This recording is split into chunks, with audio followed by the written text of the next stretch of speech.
Yn y fideo yma, mi wnawn ni drafod graffiau cyfranedd. Nawr, mae angen i chi adnabod a dehongli graffiau sy'n dangos cyfranedd union neu gyfranedd gwrthro. Nawr, efo cyfranedd union i gychwyn.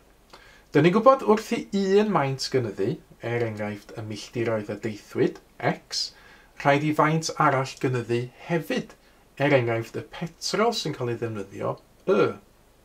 Nawr, dyn ni'n gallu ysgrifennu'r berthynas cyfranedd union hon fel y mewn cyfranedd union ag x.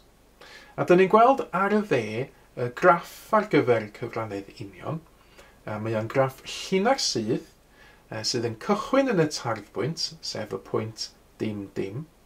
Ac yna grafiant y llinell, yn fan hyn y linell goch, ydy lluosydd y gyfranedd, a fel arfer dyn ni'n defnyddio y llythyren C ar gyfer lluosydd y gyfranedd. Nawr, dyma ni enghraifft sydd yn dangos cyfranedd union. Y graff trawsnewid sydd yma, sydd yn newid rhwng taldra mewn modfeddi a taldra mewn centimetrau. A dyn ni'n gallu deud fod y graff yma yn dangos cyfranedd union, oherwydd mae gennym ni linach sydd, ac mae'r llinach sydd efo graddiant positif ac mae o'n cychwyn yn y tarddbwynt y cyfesurin dim dim. Nawr, sy'n ni'n gallu defnyddio y graff yma enghraifft i newid 48 modfedd i fod mewn centimetrau. Felly, edrychwch yn y gwylod lle mae'r echelin ar gyfer modfeddi, ac edrychwch ar 48 modfedd. Yna dychmygwch lunio llinell vertigol yn syth i fyny at y llinell goch, ac yna ewch i'r chwith a dod allan yn yr echelin vertigol lle mae'r taldra mewn centimetr.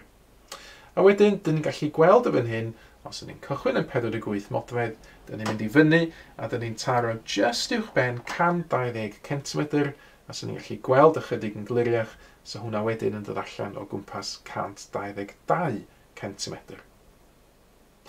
Nawr, dyna ni gyfranedd union, beth am gyfranedd gwrthro? Wel, gyda chyfranedd gwrthro, wrth i un maint gynyddu, enghraifft bianedd cyfartalog car, x, mae yna faint arall yn lleihau, enghraifft yr amser i gwblhau y daith, y. Nawr, y ffordd i ysgrifennu'r berthynas cyfranedd gwrthro yma ydy fel hyn.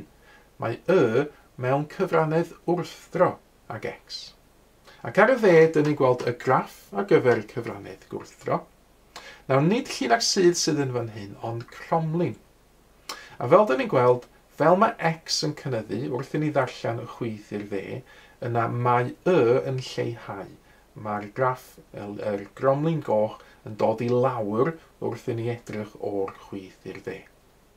A dyma ni enghraifft sydd yn dangos cyfranedd gwrthro. Mae'r graff yma yn dangos yr amser sy'n cael ei gymryd i adeiladu wal gan nifer penodol o weithwyr.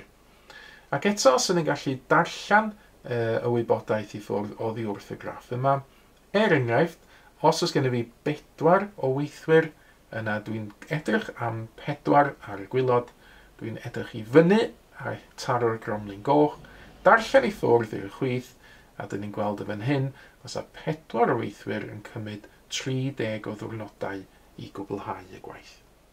Felly dyna chi grynodeb o graffiau ar gyfer cyfranedd union ac ar gyfer cyfranedd gwrthro. Mae mwy o fideos adolygu ar gael ar ein sianel YouTube Adolygu Mathemateg.